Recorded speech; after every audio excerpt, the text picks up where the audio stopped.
From a judge and attorneys, the jurors who will be hearing the trial of a man accused in Waupaca County of murdering someone there, believed to be motivated by stolen reptiles, have been chosen. As we've been reporting, William Zelensky is charged with first-degree intentional homicide. He said they got a tip that 18-year-old Riley Manatee Powell and 17-year-old Ashton Toady took the reptiles, including a lizard Zelensky claims to be worth $17,000, a crocodile, a boa constrictor, and pythons. Emily Roberts has more from Waupaca County.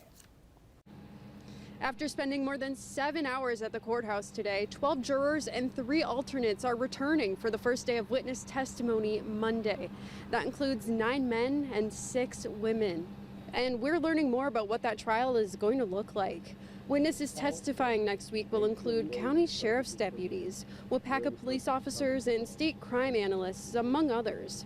The case is attracting national attention, and Court TV is covering the trial for people across the country.